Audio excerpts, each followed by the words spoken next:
You might be having a guess at how I would finish that sentence. We'll find out if you're right. But first, 4 years ago, I was living in Denmark, in a town called Esbjerg, which is on the opposite side of the North Sea to Aberdeen. So it's another energy town, and there are people who live and work there from all over the world. And on this particular day, 4 years ago, I showed up at the Red Brick International House for a talk on culture shock. And when I arrived, the organizer introduced me to Jay from Brazil. Jay had dark hair and glasses, and he was wearing this really sharp suit that he kept adjusting. He was very young. We sat down, and I asked him how long he'd been in Denmark. 3 days, he said. I just got here. I graduated last month, and I got this job. How about you? So I told him I'd been in Denmark for 2 years, but it had been a much easier transition after all my previous moves between Scotland and France, and Uganda and Congo. Whoa, he said, so you really know culture shock. What was the hardest part? So I was sharing times when I'd been lost and vulnerable. And we both had we knew this feeling of how it feels to be foreign in a new home. So we were really on each other's level, despite our different stages in life. We were vibing. Until he said, so which company does your husband work for? Yeah.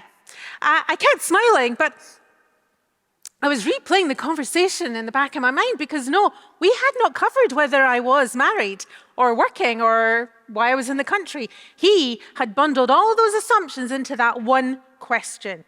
I was furious. Of course, later, I came up with a dozen razor-sharp replies. I really wish I could have said to him, oh, do you mean my wife? But I do have a husband.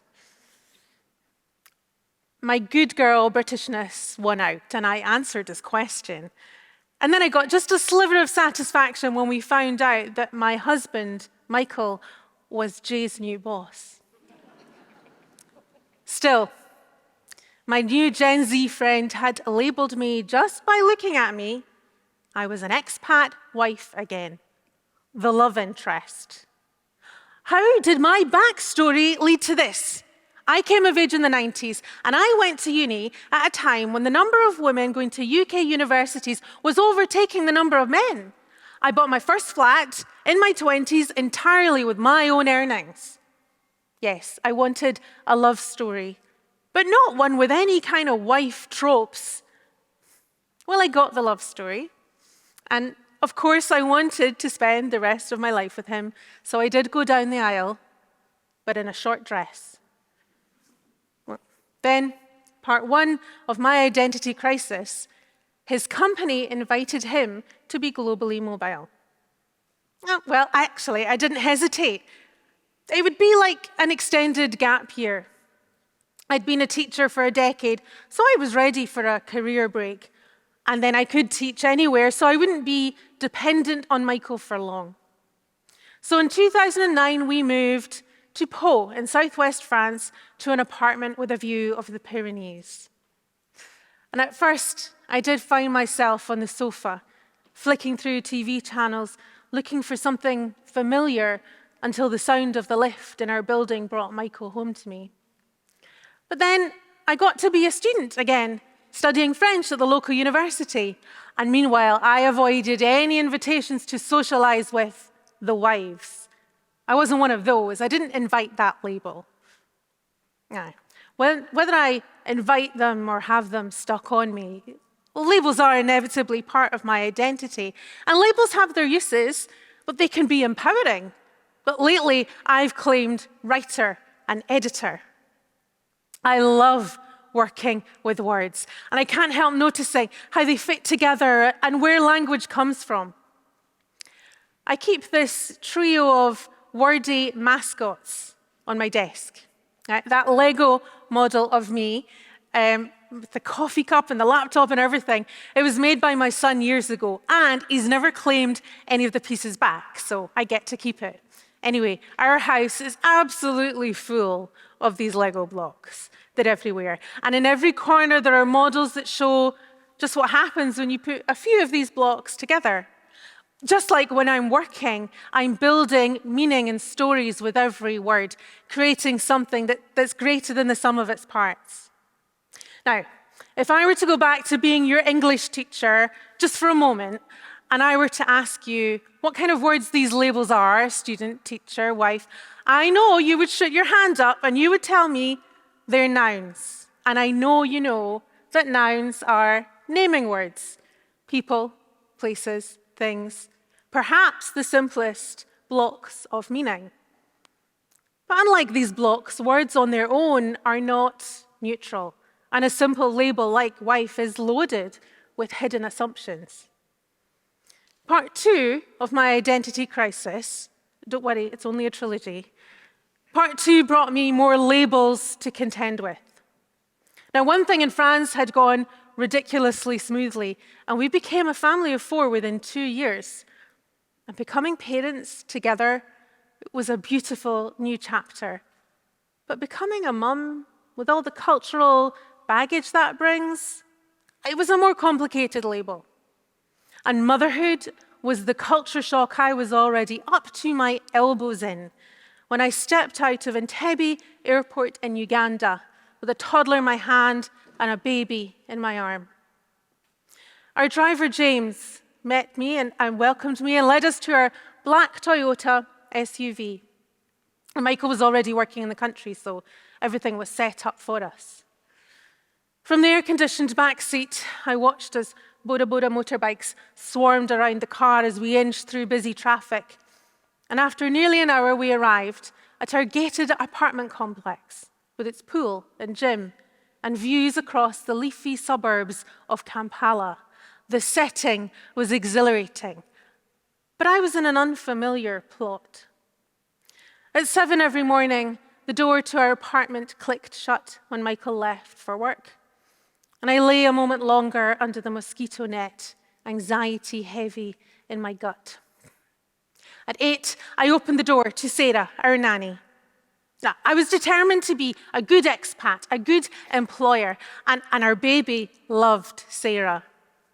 But every time she took him from my arms, I felt like I was failing to be a good mum. And every time I asked James to drive me to ShopRite, I'd rush round with the trolley and then apologize over and over for keeping him waiting. And back at the apartment, the maid would be cleaning floors, and I'd shift between sofa and balcony and bedroom to stay out of her way. Now, behind the bedroom door, that good expat mask could come off and I could stop performing. Instead, I sat on the bedroom floor, letting muffled screams of frustration into the pillows. I didn't belong in my own home. And the screams descended into sniveling tears until I could dry my face and put the mask back on. But I knew Sarah would still see the redness around my eyes, and that to her, I must surely be a self-indulgent, privileged white woman wallowing in depression while other people worked for her. I got the help I needed from the GP because my hormones were still coming down from that double pregnancy roller coaster, and from a therapist. But the more memorable moment of help came at a dinner with some new friends, because at least now I knew that other wives were people too. Goodbye to that piece of internalized misogyny. As the waiter cleared the starters, I took a deep breath. Confession time. So, I've been seeing a therapist. Bettina, next to me, said, "Oh, who are you seeing? I go to Dr. Adams over in Naguru." Then Anna said, "Oh, can I get her number?" And Jennifer said, "Thank God I can get my anxiety medication here." And so on, round the table, every single woman sharing how they looked after themselves. No labels required. Still, part 3 of my identity crisis. The following year, we moved back to France, and we knew we'd be moving again within a year. I gave in. I joined the PTA. I was a wife, a mom. I might as well sell raffle tickets and serve coffees at parents' night. No shade on the PTA. It's very important work when you're not doing it out of resentment. And at home, the resentment became rage. With every load of laundry and its dose of Dettol disinfectant, between nappies and endless potty training, I spent every day literally dealing with someone else's issues. Then there was the time at a company drinks event when a male colleague made this hilarious observation. Oh, in my next life, I'm coming back as an expat wife. Yeah, cheers. One morning, the baby, who was now a toddler, was following me around, pulling neatly folded clothes out of the laundry basket with delight. As I hung shirts in the wardrobe, I tried to imagine my life in Congo, our next move. We would be there for 3 whole years, so, well, maybe I could get a teaching job in the French school, now that I spoke the language. But this idea of having to wait and see if I could get a job, and then I know I'd have to leave that job again, it wasn't enough. I'd just turned 40. I could have been a head of department. All my degrees, my classroom experience were wasted. I might as well be starting over every time we moved. I grabbed the laundry basket, put the toddler back on my hip, and stomped off to get another load from the machine. Halfway across the playroom, surrounded by Duplo blocks and Hot Wheels cars, a thought rose in the back of my mind. So, start over. Wait, what? Was I really allowed to just stop being a teacher? Of course I was. Here was the incredible opportunity I'd had all along. I could do whatever I wanted, regardless of who I had to be. I turned to my 16-year-old self, and she didn't have any of these labels. She wasn't trying to be anything. I asked her, "What do you want to do?" She answered instantly with a verb. "I want to write." We moved to Congo, and everything changed. Well, and nothing changed, because all the labels still applied. But I changed the sentence, and I started using verbs instead. Back to the classroom, just for a moment. I know you're dying to put your hand up and tell me that verbs are doing words, actions, agents of change. Plot twist, by the time I met Jay in Esbjerg, I'd worked on 2 novels, I'd started a memoir, I was being published in anthologies, and I had a regular magazine column. Before, when I was trying to be something, I could only ever fit into the expectations of something outside of me, defined by others. But when I do what I choose, when I make that choice every day, then I know who I am. And here's what's really cool. That is, by definition, main character energy. Because in almost every good story, the turning point comes when the main character stops being passive and just letting the world happen to them and starts being active and having an impact on the world. I keep this quotation from the writer Annie Dillard near my desk. How we spend our days is, of course, how we spend our lives. I write, I edit, I support my partner, I raise my children. Were you right about me?